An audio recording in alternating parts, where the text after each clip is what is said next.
Welcome to టీవీడబ్ల్యూహెచ్ Telugu. ముందుగా headlines చూద్దాం. రేపు చంద్రబాబు రేవంత్ రెడ్డిల భేటీ. సాయంత్రం 4 గంటలకు ఇరు రాష్ట్రాల సీఎంల భేటీ. హైదరాబాద్ లోని ప్రజాభవన్ లో ఏర్పాట్లు చేస్తున్న అధికారులు. హైదరాబాద్ లో చంద్రబాబుకు స్వాగత తోరణాలు.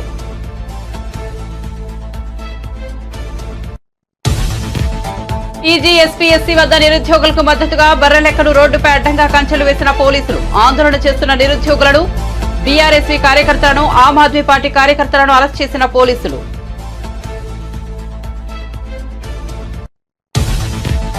ఈ నెల 8వ తేదీన రాజమండ్రిలో బీజేపీ రాష్ట్ర కార్యవర్గ సమావేశాలు. రాష్ట్ర అధ్యక్షురాలు దగ్గుపాటి పురంధేశ్వరి అధ్యక్షతన భేటీ. ఏపీ అభివృద్ధి ప్రధాన అజెండాగా చర్చిస్తామన్న సోము వీర్రాజు.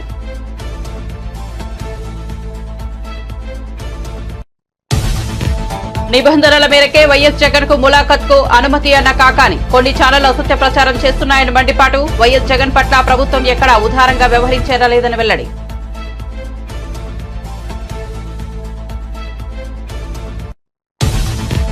టీజీపీఎస్సీ వద్ద నిరసన తెలుపుతున్న నిరుద్యోగులు, విద్యార్థి సంఘాల నాయకుల అరెస్టులను ఖండించిన హరీష్ రావు. నిరుద్యోగుల గొంతులను, హక్కులను రేవంత్ రెడ్డి సర్కార్ అనగదొక్కుతోందని మండిపాటు.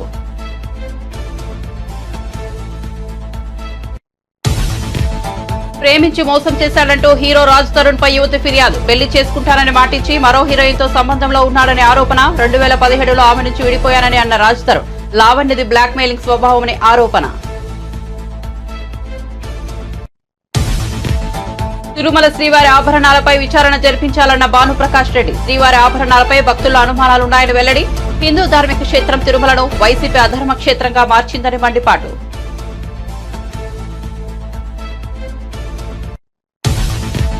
అదే నిజమైతే 120 రోజులుగా కవిత జైల్లో ఎలా ఉంటుందన్న పఠోల కార్తిక్ రెడ్డి. బీజేపీతో కేసీఆర్ కాంప్రమైజ్ అయితే కవిత జైల్లో ఉంటుందా అని ప్రశ్న. తెలంగాణలో టీడీపీని వాడుకుని బీఆర్ఎస్ ను కాంగ్రెస్ ఇబ్బంది పెడుతోందని విమర్శ.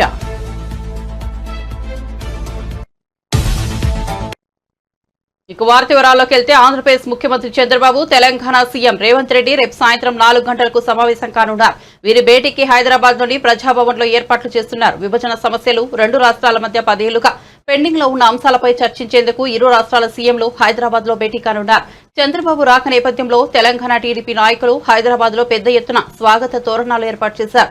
హైదరాబాద్ లో పలు రోడ్లపై చంద్రబాబుకు స్వాగతం పలుకుతూ ఫ్లెక్సీలు ఏర్పాటు చేశారు. హైదరాబాద్ లో చంద్రబాబుకు ఆహ్వాన ఫ్లెక్సీలు నెట్టింట వైరల్ గా మారాయి. తెలంగాణ రాష్ట్ర ప్రధాన ఎన్నికల అధికారిగా సుదర్శన్ రెడ్డి నియమితులయ్యారు. ఈ మేరకు కేంద్ర ఎన్నికల సంఘం ఉత్తర్వులు ఇచ్చేదే. ప్రస్తుత సీఈఓ వికాస్ రాజ్ ను ఈసీ రిలీవ్ చేసింది. సుదర్శన్ రెడ్డి ప్రస్తుతం జీఏడీ ముఖ్య కార్యదర్శిగా ఉన్నారు.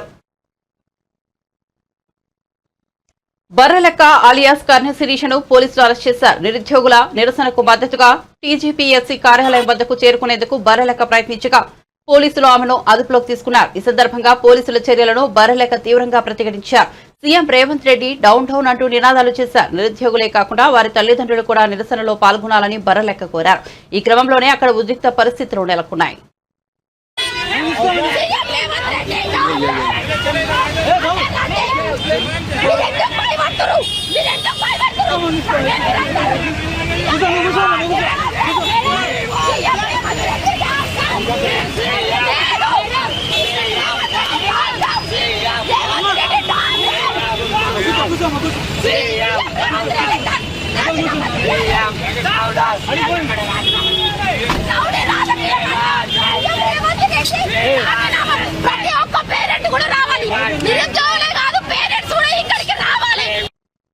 ఈ నెల 8వ తేదీన రాజమండ్రిలో బీజేపీ రాష్ట్ర కార్యవర్గ సమావేశాలు నిర్వహిస్తున్నట్లు ఆ పార్టీ జాతీయ కార్యవర్గ సభ్యులు సోము వీర్రాజు ప్రకటించారు. రాష్ట్ర అధ్యక్షురాలు దగ్గుపాటి పురంధేశ్వరి అధ్యక్షతన సమావేశాలు జరుగుతాయని అన్నారు. రాష్ట్ర వ్యాప్తంగా 2250 మంది రాష్ట్ర స్థాయి నుంచి మండల స్థాయి నేతల వరకు పాల్గొంటారని చెప్పారు. కేంద్ర మంత్రి ఎల్ మురుగన్ ముఖ్య అతిథిగా, రాజ్యసభ సభ్యులు జాతీయ ప్రధాన కార్యదర్శి పాల్గొంటారని అన్నారు.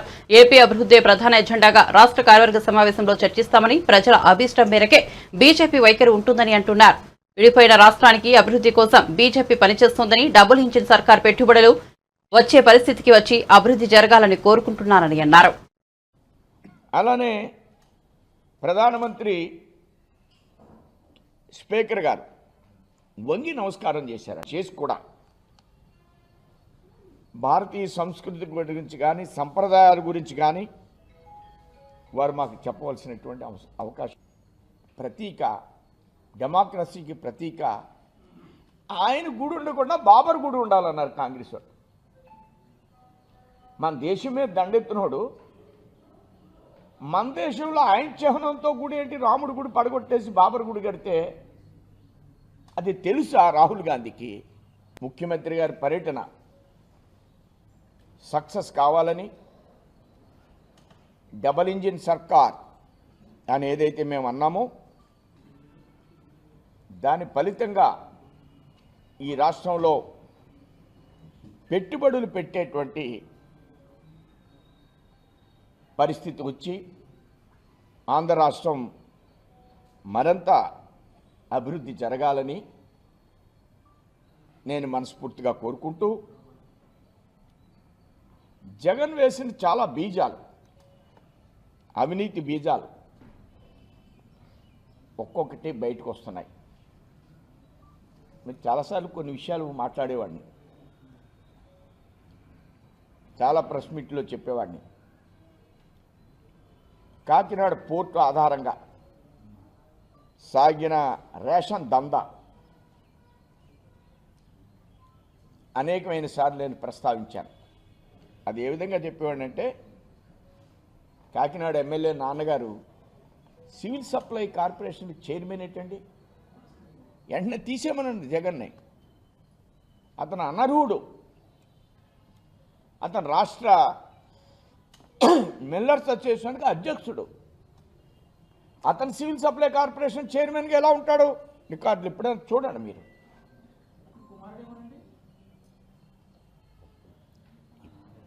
అప్పుడు ఆయన వేశారు, ఇప్పుడు రాజీనామా చేస్తారు, తీసేస్తారు. ఇంకా ఎలా ఉంటాడు? మొన్న మా మంత్రి గారు నాదెండ్ల మనోహర్ గారు ఈ విషయాన్ని బహిర్గతం చేశారు. వారిని నేను హృదయపూర్వకంగా అభినందిస్తున్నాను. కాకినాడ పోర్టులో ఈ ర్యాకెట్ ఏంటి, ఈ బియ్యానికి వ్యాన్లు అందుకే పెట్టారు, ఇందులోంచి కొని ఈ బియ్యం అక్కడ డైరెక్ట్గా ఇవ్వడానికి ఇదో లింక్ అని కొన్ని మాధ్యమాల్లో చూస్తున్నాం. ఇది ముఖ్యమంత్రికి లేఖ కూడా రాశాను నేను, ఇది ఆయన వెంటనే తొలగించండి అని. ఇప్పుడు రామకృష్ణారెడ్డి గారిని జైల్లో పెట్టారు. పాపం జగన్ గారు వెంటనే వెళ్ళి పలకరించారు. మరి చంద్రబాబు నాయుడు గారిని కూడా జైల్లో పెట్టారు కదా, రఘురామకృష్ణరాజు గారిని కూడా జైల్లో పెట్టారు కదా. ఇదేదో పెద్ద కొత్తగా ఉన్నట్లుగా నివ్వెరబోతూ హెలికాప్టర్లో వెళ్ళి ఆయన పరామర్శించడం నా దృష్టిలో నిబంధనల మేరకే వైఎస్ జగన్ కు ములాఖత్ అనుమతి ఇచ్చారని మాజీ మంత్రి కాకాని గోవర్ధన్ రెడ్డి చెప్పారు. వైఎస్ జగన్ నెల్లూరు పర్యటన, మాజీ ఎమ్మెల్యే పిన్నెల్లి రామకృష్ణారెడ్డిని జైల్లో వైఎస్ జగన్ పరామర్శించడాన్ని కొన్ని ఛానళ్లు చేసిన అసత్య ప్రచారాన్ని కాకాని గోవర్ధన్ రెడ్డి తిప్పికొట్టారు. శుక్రవారం నెల్లూరులో మాజీ ఎంపీ ఆదాల ప్రభాకర్ రెడ్డి పార్టీ నేతలతో కలిసి కాకాని గోవర్ధన్ రెడ్డి మీడియాతో మాట్లాడారు. వైఎస్ జగన్ పర్యటనతో వైఎస్ఆర్సీపీకి పేరుస్తుందని అడ్డుకునే ప్రయత్నం చేశారని మండిపడ్డారు. వైఎస్ జగన్ అడ్డుకునేందుకు పోలీసులు ఉసిగొల్పారని చూశారన్నారు. వైఎస్ జగన్ పట్ల ప్రభుత్వం ఎక్కడా ఉదారంగా వ్యవహరించలేదన్నారు. అనుకూలంగా ఉండే మీడియా ఛానళ్లలో తప్పుడు కథనాలు ప్రసారం చేశారని ఆగ్రహం వ్యక్తం చేశారు. పిన్నెల్లి వ్యవహారంలోనూ కక్షపూరితంగా వ్యవహరించారని విమర్శించారు. ఏమయ్యా ఎందుకు ములాఖత్ రద్దు చేశారు అని అడిగితే కారణాలు వారానికి 2 సార్లు ఇస్తారు, ప్రతిసారి అర్ధగంట సేపు ఇస్తారు. ఈ వారంలో ఒకటి సోమవారం నాడు ములాఖత్ అయింది. నిన్న జగన్మోహన్ రెడ్డి గారి కంటే కరెక్ట్గా ప్రభుత్వం నిర్దేశించినటువంటి జైళ్ల శాఖ నిర్దేశించినటువంటి నియమ నిబంధనల ప్రకారమే నిన్న ఆ ములాఖత్కు సంబంధించి అనుమతించడం జరిగింది. ఎవరు కూడా పాపం మేము ఉదారంగా వ్యవహరించామన్నారంటే ఎవరు ఉదారంగా వ్యవహరించాల్సినటువంటి అవసరం లేదు. ఒకరి దగ్గరికి వెళ్ళి మీరు ఉదారంగా వ్యవహరించండి అని చెప్పి కోరినటువంటి సందర్భం లేదు. జైళ్ల శాఖ నియమ నిబంధనల ప్రకారమే 2 సార్లు ములాఖత్ వారానికి అవకాశం ఉంది కాబట్టి దాన్ని వినియోగించుకున్నాం తప్ప ఎక్కడా ఎక్కువగా వినియోగించుకున్నటువంటి పరిస్థితి లేదు, ఎక్కడ ఎక్కువ సమయం తీసుకునేటువంటి పరిస్థితి లేదు. 6 గంటల సమయం అని చెప్పారు. 25 నిమిషాల్లోనే జగన్మోహన్ రెడ్డి గారు ములాఖత్ను కూడా పూర్తి చేయడం జరిగింది. దానితో మాట్లాడి అది ముగింపు చేయడం జరిగింది. కాబట్టి ములాఖత్ క్యాన్సిల్ అని చెప్పిన తర్వాత మేము చెప్పాం, మీరు ఏ కారణాల వల్ల ఈరోజు ఉన్నటువంటి ములాఖత్ రద్దు చేస్తున్నారో మేము అక్కడికి వస్తాం జగన్మోహన్ రెడ్డి గారిని తీసుకొని, మాకు చెప్పండి, ఇదిగో ఈ కారణాల వల్ల మేము ములాఖాతు రద్దు చేస్తున్నాము అని చెప్పి ఓ పక్క పోలీస్ యంత్రాంగాన్ని పూరుకొల్పడం జరిగింది. జగన్మోహన్ రెడ్డి గారిని వీలైతే కనుపర్తిపాడు హై స్కూల్లోనే ఆపితే ఏ విధంగా ఉంటుందనేటువంటి ప్రయత్నం. ఈరోజు ఇక్కడ ఉన్నటువంటి పోలీసు కూడా జనాలు వేలాదిగా తరలొచ్చారు. శాంతి భద్రతల సమస్య వస్తుంది, మనం నిరోధించలేమో, మనం ఆపలేమో అని చెప్పిన తర్వాత ఎటు వీలు కాదని తేల్చుకొని చివరికి మరలా ఒక అర్ధగంట తర్వాత జైలు అధికారులు ఫోన్ చేసి ములాఖాతు మరలా మీకు ఏర్పాటు చేయమన్నారు, మీరు వస్తే మీకు ములాఖాతు ఏర్పాటు చేస్తామని చెప్పారు. అంటే దిగడానికి పర్యటన ఉండేవారు, కలవడానికి ఇచ్చినటువంటి ములాఖాతుని మీరే రద్దు చేస్తారు. అంటే ఎన్ని విధాలుగా ఈ కార్యక్రమాల వల్ల ఎక్కడ వైఎస్ఆర్ కాంగ్రెస్ పార్టీ శ్రేణులకు మైలేజ్ వస్తుందో, వైఎస్ఆర్ కాంగ్రెస్ పార్టీ శ్రేణులకు ధైర్యం వస్తుందో, వైఎస్ఆర్ కాంగ్రెస్ పార్టీ శ్రేణులు జగన్మోహన్ రెడ్డి గారి పర్యటన వల్ల మరలా జగన్మోహన్ రెడ్డి గారి ప్రజాదరణ బయటపడుతుంది అని చెప్పి, ఎందుకంటే చంద్రబాబు నాయుడు గారు అనేటువంటి వాడు 2-3 సంవత్సరాల పాటు ఎక్కడా కనిపించలేదు. మాస్క్ వేసుకుని మొహం కనపడకుండా అదేమంటే కోవిడ్ అని చెప్పి పలాయనం చిత్తగించాడు. అసలు రాష్ట్రంలోనే లేడు ఆయన. పాపం ఒక నెల తిరగకుండానే జగన్మోహన్ రెడ్డి గారు పర్యటనలు ప్రారంభించేటప్పటికీ ఆయన తట్టుకోలేక ఈ నిరోధించేటువంటి ప్రయత్నం. అంటే జనాలు వస్తారు, జనాలు వచ్చారు, ఏ విధంగా అడ్డుకోవాలా, ఏ విధంగా నిరోధించాలనేటువంటి ప్రయత్నం ప్రధానంగా నిన్నటి దాంట్లో కనపడింది. తర్వాత జగన్మోహన్ రెడ్డి గారు ఆయన్ని కలిశారు, అన్ని విషయాలు మాట్లాడాడు కూలంకుషంగా. అక్కడి నుంచి బయటకు వచ్చిన తర్వాత ప్రెస్ మీట్ పెట్టారు. ప్రెస్ మీట్ పెడితే కొన్ని ఏలుగు పాములు ఆడే, వాటి గురించి పెద్దగా పట్టించుకోబడలేదు పాపం. ఏదో ఆ ఏలుగు పాములు లాంటి వాళ్ళు ఏదో కొంతమంది నెల్లూరు జిల్లాలో కూడా కొంతమంది మాట్లాడారు. వాటిని పెద్దగా మనం పట్టించుకొని ఆయన మాట్లాడినటువంటి వాటికి ఏదో పెద్ద గొప్ప నాయకులుగా సమాధానం చెప్పాల్సినటువంటి పని లేదు. కాబట్టి ఏలుగు పాములు మాట్లాడినటువంటి మాటలకు సమాధానం చెప్పాం. ప్రధానంగా హోమ్ మినిస్టర్గా బాధ్యతలు స్వీకరిస్తున్నటువంటి వ్యక్తి 2 విషయాలు చెప్పారు. మేము ఉదారంగా వ్యవహరించాం, ఎక్కడ ఉదారంగా వ్యవహరించలేదు తల్లి, మీరు ఎక్కడ ఉదారంగా వ్యవహరించలేదమ్మా. మాకున్నటువంటి సమయం నియమ నిబంధనల ప్రకారం ఏ విధంగా అయితే జైలు ఉందో, జైలుకి సంబంధించినటువంటి వాళ్ళ కోడ్ ఉందో, మాన్యువల్ ఉందో, దాని ప్రకారం నడుచుకున్నాం తప్ప ఎక్కడా జైలుకి సంబంధించి కానీ ప్రభుత్వ నిబంధనలకు కానీ ఎక్కడా మాకు కొంత కూడా మినహాయింపుని అడగలేదు. మేము దాన్ని ఎక్కడ కూడా ఆ జైలుకి సంబంధించినటువంటి నియమ నిబంధనలు ఉల్లంఘించలేదు. కావాలంటే మీరు ఒకసారి మీకేమన్నా తప్పుడు సమాచారం ఎవరన్నా అధికారులు ఇచ్చారో లేదా మీకు సంబంధించినటువంటి నాయకులు ఇచ్చారో ఒకసారి మీరు దాని మీద విచారణ చేసుకుంటే బాగుంటుందని చెప్పి. వారాహి ఏకాదశి దీక్షలో ఉన్న జనసేన అధినేత ఉప ముఖ్యమంత్రి పవన్ కళ్యాణ్ గురువారం ఆదిత్యారాధన క్రతువులో పాల్గొన్నారు. మంగళగిరిలోని పార్టీ కేంద్ర కార్యాలయంలో ఆయన ఈ ఆరాధనను నిర్వహించారు. నిత్యం సూర్య నమస్కారాలు ఆచరించే పవన్ కళ్యాణ్ కు ఇటీవల వెన్ను సంబంధిత సమస్య తలెత్తడంతో వాటిని చేయలేదు. అందుకు ప్రతిగా ఈసారి మంత్రసహిత సూర్య ఆరాధనను నిర్వహించారు. సమాజ క్షేమాన్ని, దేశ సౌభాగ్యాన్ని కాంక్షిస్తూ ఆయన ఈ క్రతువును ఆచరించారని జనసేన పార్టీ ఓ ప్రకటనలో పేర్కొంది.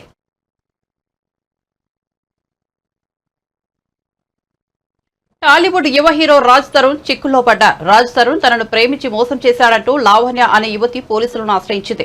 రాజ్ తరుణ్ తాను గత 11 ఏళ్లుగా ప్రేమలో ఉన్నామని లావణ్య వెల్లడించింది. రాజ్ తరుణ్ కు తనకు ఓ గుడిలో పెళ్లైందని, అయితే హీరోయిన్ తో అఫైర్ కారణంగా తనను వదిలేశారని లావణ్య వివరించింది.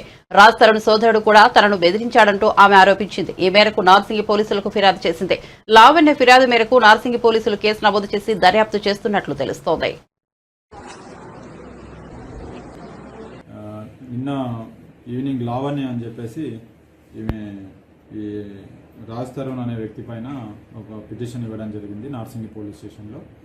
ఈ లావణ్య అనే వ్యక్తి ఈ రాజ్ తరుణ్తో ఇద్దరు కలిసి రిలేషన్లో ఉన్నట్టుగా, ఆ రిలేషన్ తర్వాత ఈ రాజ్ తరుణ్ అనే వ్యక్తి ఇంకొక అమ్మాయితో ఉన్నాడు, ఆమెతో కలిసి ఉంటున్నాడు.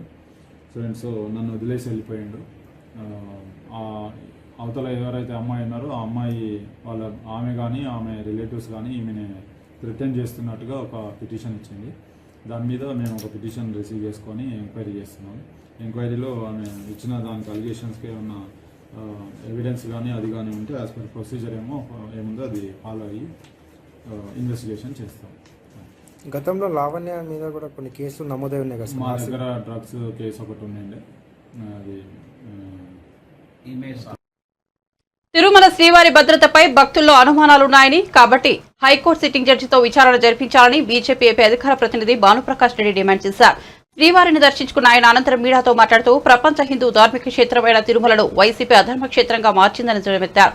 దర్శన్ టికెట్ల నుంచి ఇంజనీరింగ్ పనుల వరకు అన్నింటిలోనూ వైసీపీ నేతలు అక్రమాలకు పాల్పడ్డారని ఆరోపించారు. 100 కోట్ల రూపాయలను కమిషన్ల రూపంలో దండుకున్నారని చెప్పారు. గతంలో టీటీడీ చైర్మన్ గా పనిచేసిన భూమన కరుణాకర్ రెడ్డిపై తనకు నమ్మకం లేదని కాబట్టి సిట్టింగ్ జడ్జితో కమిటీ వేసి విచారణ జరిపించాలని రాష్ట్ర ప్రభుత్వానికి విజ్ఞప్తి చేశారు. 10 సంవత్సరాల్లో జగన్మోహన్ రెడ్డి గారి పరిపాలనలో ఈ ధార్మిక క్షేత్రాన్ని ఒక అధర్మ క్షేత్రానికి నిలయంగా మార్చివేశారు. ప్రసాదాల దగ్గర నుంచి, రూముల దగ్గర నుంచి, టికెట్ల దగ్గర నుంచి, ఇంజనీరింగ్ పనుల దగ్గర నుంచి అన్నిట్లో అవినీతికి ఆస్కారం ఇచ్చి వందల కోట్ల రూపాయలు కమిషన్ల రూపంలో దండుకున్నారని చెప్పి భక్తుల దగ్గర నుంచి అనేక ఫిర్యాదులు వస్తున్నాయి. మేము ఎక్కడ కలిసినా సరే ఒకటే చెప్తున్నారు, అన్న శ్రీవారి నగలు పదిలంగా ఉన్నాయని చెప్పి ప్రశ్నిస్తున్నారు. స్వామివారికి సంబంధించిన నగల విషయంలో కూడా ఈరోజు ఏ విధంగా అయితే విజిలెన్స్ ఎంక్వైరీ జరుగుతోందో టీటీడీలో జరిగిన అవినీతి అక్రమాల మీద, గతంలో శ్రీవారి నగల మీద వాద్వా కమిటీ, అలాగే జస్టిస్ జగన్నాథరావు కమిటీ గతంలో శ్రీవారి నగల్ని క్షుణ్ణంగా పరిశీలించి దాని మీద ఒక రిపోర్ట్ ఇవ్వడం జరిగింది.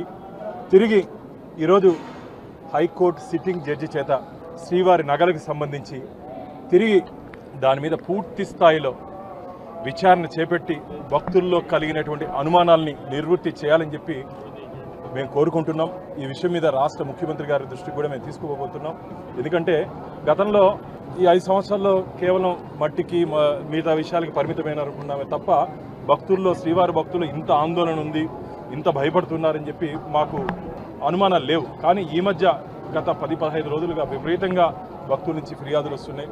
అన్న ఖచ్చితంగా మీరు మాట్లాడాలి, దీని మీద విచారణ చేపడితే వాస్తవాలు ఖచ్చితంగా భక్తులకు తెలుస్తాయి. మాకైతే అనుమానాలు ఉన్నాయి. ఆ ప్రభుత్వంలో ఇక్కడ పనిచేసినటువంటి అధికారుల మీద మాకు నమ్మకం లేదు, ఇక్కడ పనిచేసినటువంటి ధర్మకర్తల మండలి అధ్యక్షుల మీద మాకు నమ్మకం లేదని చెప్పి. ఎందుకంటే ఇంజనీరింగ్ పనుల్లో కమిషన్లు తీసుకున్నారు 10 నుంచి 15%. టీటీడీ చరిత్రలో ఏ రోజు లేకుండా ఉంటే కమిషన్లు తీసుకున్నారు. కానీ ఇంత జరుగుతున్న టీటీడీ విజిలెన్స్ ఏం చేస్తామని చెప్పి నేను ప్రశ్నిస్తున్నా. నిద్రపోతున్నారని చెప్పి ప్రశ్నిస్తున్నా. ఒక ఎస్పీ స్థాయి అధికారి ఇక్కడ ఉండి ఎందుకు మౌనంగా ఉన్నావు? నిన్ను మౌనంగా ఉండమని ఎవరు చెప్పారు? ఏ అధికారి చెప్పారు? ఇక్కడ జరిగినటువంటి 5 సంవత్సరాలు జరిగినటువంటి అవినీతి అక్రమాల మీద ఎందుకు మౌనంగా ఉన్నారు? ఒక్క కేసు కూడా ఎందుకు నమోదు చేయలేదు?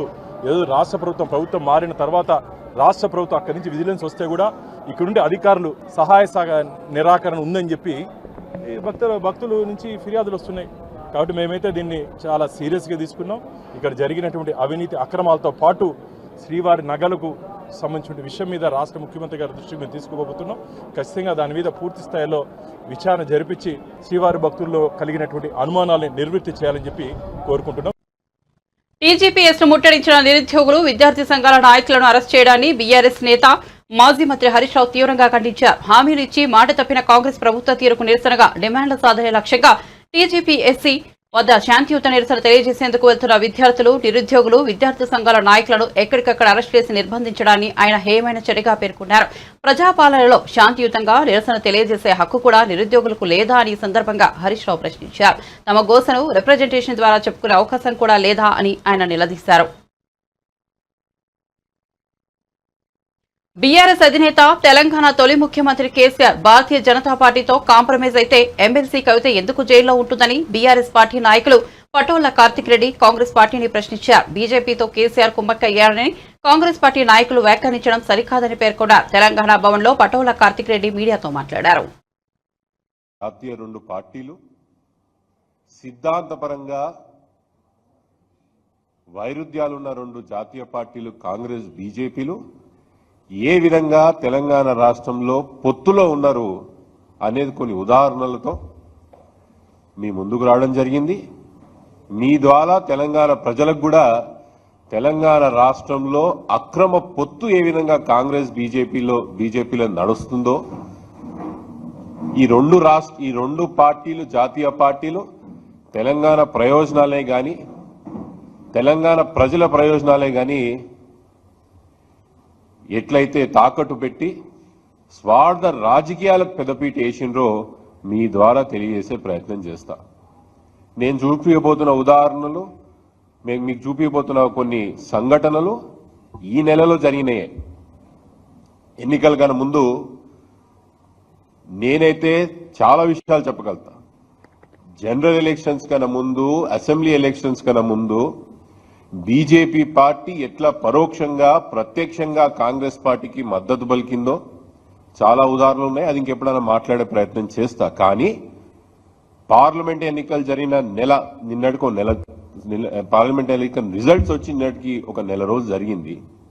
ఈ నెల రోజుల్లోనే కాంగ్రెస్ బీజేపీ పార్టీలు కలిసి ఏమి చేసినాయి, టీఆర్ఎస్ పార్టీనే గాని తెలంగాణ రాష్ట్ర ప్రయోజనాలే గాని ఎట్లా తుంగలో పట్టే ప్రయత్నం చేస్తుందని మీకు కొన్ని ఉదాహరణలు చెప్తాను.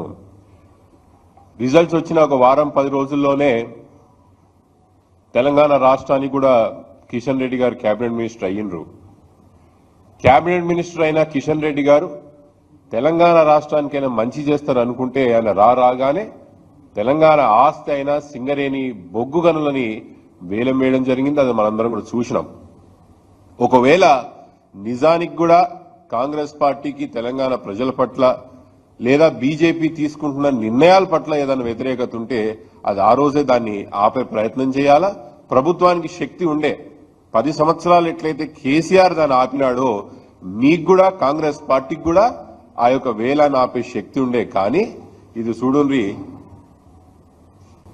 ఎన్నికల రిజల్ట్స్ వచ్చిన వారం రోజుల్లోనే కాంగ్రెస్ పార్టీకి సంబంధించిన బట్టి విక్రమార్క గారు, బీజేపీ పార్టీకి సంబంధించిన కేంద్ర మంత్రి గనుల మంత్రి కిషన్ రెడ్డి గారు కలిసి కాంగ్రెస్ బీజేపీలు ఒకటే వేదిక మీదకి వచ్చి తెలంగాణలో ఆస్తులు అమ్ముతున్న మొదటి సంఘటన, ఈ నెలలో జరిగిన మొదటి సంఘటన ఇది.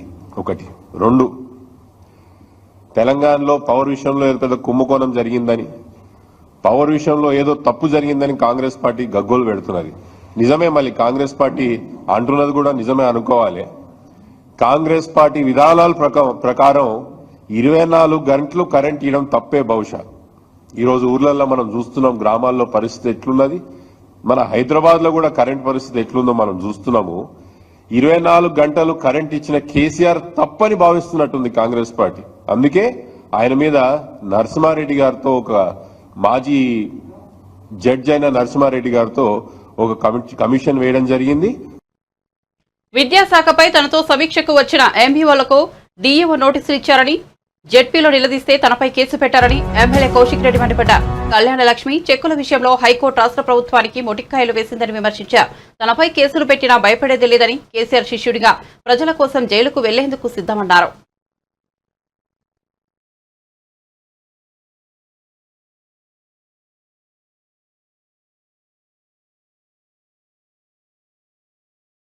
ఆఫీస్ నుంచి కూడా రెస్పాండ్ అయితలేరు.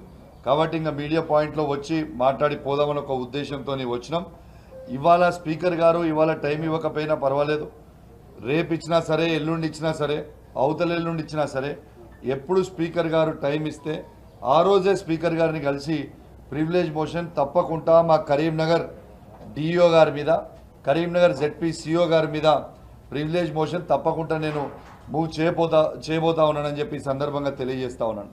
ఎంత దురదృష్టవశాత్తు అంటే ఇవాళ ఇయర్ స్టార్టింగ్, ఇది ఎడ్యుకేషన్ మీద ఇయర్ స్టార్టింగ్ స్కూల్కి నా హుజరాబాద్ నియోజకవర్గంలో నేను ఎంఈఓలతోని అందరి హెడ్ మాస్టర్లతోని ఒక రివ్యూ మీటింగ్ నేను పెట్టుకొని స్కూల్ పిల్లలకి బుక్స్ ఇచ్చిండ్రా, బట్టలు ఇచ్చిండ్రా, మిడ్ డే మీల్స్ మంచిగా పెడుతున్నారా లేదా, క్లాస్ రూమ్స్ని నీట్గా పెడుతున్నారా లేదా, ఇలా అన్నీ అడిగి ఆల్ దీస్ ఇష్యూస్ మీద నేను నా హుజరాబాద్ నియోజకవర్గం మీద ఎడ్యుకేషన్ డిపార్ట్మెంట్ మీద పెట్టుకుంటే ఇలా డిఈఓ గారు ఎంఈఓ గారికి లెటర్ అనేది పంపించి, ఒక ఎమ్మెల్యే గారు మీటింగ్ పెడితే మీరు ఎందుకు అటెండ్ అయినరని డిఓ గారు లెటర్ పంపడం ఇదొక సిగ్గుచేటు అని చెప్పి సందర్భంగా తెలియజేస్తా ఉన్నాను. దీంతో పాటు బాధాకరం ఏంటంటే పాపం ఆర్గనైజ్ చేసిన ఎంఈఓలకి నోటీస్ పంపించి ఆ ఎంఈఓలకి డిమోషన్ ఇచ్చి మళ్ళీ హెడ్ మాస్టర్గా పనిచేయమని వాళ్ళకి డిమోషన్ ఇవ్వడం చాలా బాధాకరం అని చెప్పి సందర్భంగా తెలియజేస్తాం. వాళ్ళు ఎటువంటి తప్పు చేయలేదు. ఇలా ఒక్కటే ఆలోచన చేయండి, ఇవాళ ఎడ్యుకేషన్ మీటింగ్ పెట్టుకోవడమే నేను చేసిన తప్ప, లేకుంటే అరేంజ్ చేసిన ఎంఈఓలు వాళ్ళ చేసిన తప్ప? ఇలా స్కూల్లో మీకు బుక్స్ ఇచ్చిర్రా లేదా, మీకు బట్టలు ఇచ్చిర్రా లేదా, మీకు భోజనాలు మంచిగా పెడుతుర్రా లేదా, ఇంకా ఇతర ఫెసిలిటీస్ అన్నీ బాగున్నాయా లేవా అని అడగడమే నా మేము చేసిన తప్పు. సరే, అక్కడ నోటీస్ ఇచ్చిండ్రు. మళ్ళా జెడ్పీ మీటింగ్ అవుతున్నప్పుడు ఇలా జెడ్పీ మీటింగ్లో, జిల్లా పరిషత్ మీటింగ్లో ఇలా నేను ఆ జిల్లా పరిషత్ మీటింగ్లో కలెక్టర్ గారు సిఓ గారు అందరూ ఉంటే ఆడ నేను కలెక్టర్ గారిని నేను అడిగిన, కలెక్టర్ గారు ఈ డిఓ గారిని ఖచ్చితంగా మీరు సస్పెండ్ చేయాలి, ఈ పేపర్ ఎట్లా ఇచ్చిండ్రు అని నేను ఆ రోజు డిఓ గారిని అడిగితే, డిఓ గారిని సస్పెండ్ చేయాలని నేను అడిగితే కలెక్టర్ గారు అబ్రప్ట్గా తను సిఓ గారు లేచి వెళ్ళిపోతుంటే నేను నాతో పాటు మా జెడ్పీటీసీలు ఎంపీపీలు మా బీఆర్ఎస్ పార్టీ జెడ్పీటీసీలు ఎంపీపీలము ఆ జెడ్పీ హాల్ మీటింగ్ లోపల మేము ధర్నా చేస్తే, ధర్నా కూడా కాదు నిరసన వ్యక్తం చేస్తే కలెక్టర్ గారు సిఓ గారికి చెప్పించి మా మీద కేసు పెట్టియడం అనేది అసలు ఇది భారతదేశ చరిత్రలో ఏదైనా అసెంబ్లీలో కానీ జెడ్పీలలో కానీ ఎవరైనా నిరసన వ్యక్తం చేస్తే కేసు పెట్టిన సిచ్యువేషన్ ఉన్నదా? అసలు దీనికి ఏమైనా అర్థం ఉన్నదా? అసలు రాజ్యాంగం ఉన్నదా లేదా? అసలు ఎట్టుపోతుంది ఈ పరిస్థితి? ఇవాళ నేను ఇది ఏం చెప్తున్నా అంటే దయచేసి పార్టీలకి అతీతంగా చెప్తున్నా, నేను అందరు ఎమ్మెల్యేలకి చెప్తా ఉన్నాను, ఎంపీలకు చెప్తా ఉన్నాను, జెడ్పీటీసీలకు చెప్తా ఉన్నాను, ఎంపీపీలకు చెప్తా ఉన్నాను, సర్పంచులు కావచ్చు, మున్సిపల్. బులెటిన్ ముగించే ముందు హెడ్లైన్స్ మరోసారి చూద్దాం. రేపు చంద్రబాబు రేవంత్ రెడ్డిల భేటీ, సాయంత్రం 4 గంటలకు ఇరు రాష్ట్రాల సీఎంల భేటీ. హైదరాబాద్ లోని ప్రజాభవన్లో ఏర్పాట్లు చేస్తున్న అధికారులు. హైదరాబాద్ లో చంద్రబాబుకు స్వాగత తోరణాలు.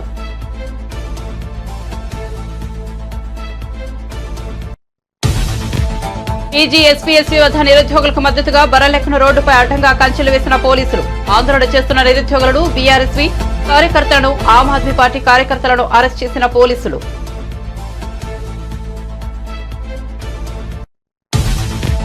ఈ నెల 8వ తేదీన రాజమండ్రిలో బీజేపీ రాష్ట్ర కార్యవర్గ సమావేశాలు. రాష్ట్ర అధ్యక్షులు దగ్గుపాటి పురంధేశ్వరి అధ్యక్షతన భేటీ. ఏపీ అభివృద్ధి ప్రధాన ఎజెండాగా చర్చిస్తామన్న సోము వీర్రాజు.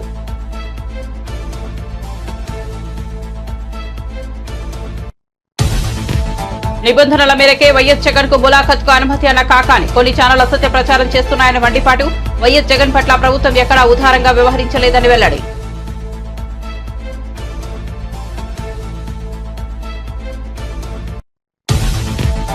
టీజీపీఎస్సీ వద్ద నిరసన తెలుపుతున్న నిరుద్యోగులు. విద్యార్థి సంఘాల నాయకుల అరెస్టులను ఖండించిన హరీష్ రావు. నిరుద్యోగుల గొంతులను, హక్కులను రేవంత్ రెడ్డి సర్కార్ అనగదొక్కుతోందని మండిపాటు.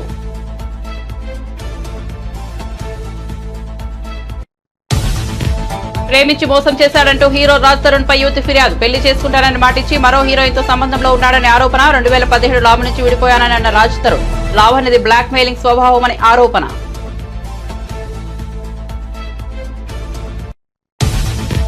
తిరుమల శ్రీవారి ఆభరణాలపై విచారణ జరిపించాలన్న భానుప్రకాష్ రెడ్డి. శ్రీవారి ఆభరణాలపై భక్తుల అనుమానాలున్నాయని వెల్లడి. హిందూ ధార్మిక క్షేత్రం తిరుమలను వైసీపీ అధర్మ క్షేత్రంగా మార్చిందని మండిపాటు.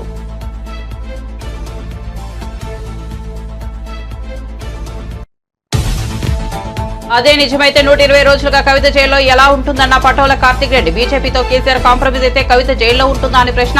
తెలంగాణలో టీడీపీని వాడుకుని బీఆర్ఎస్ ను కాంగ్రెస్ ఇబ్బంది పెడుతోందని విమర్శ.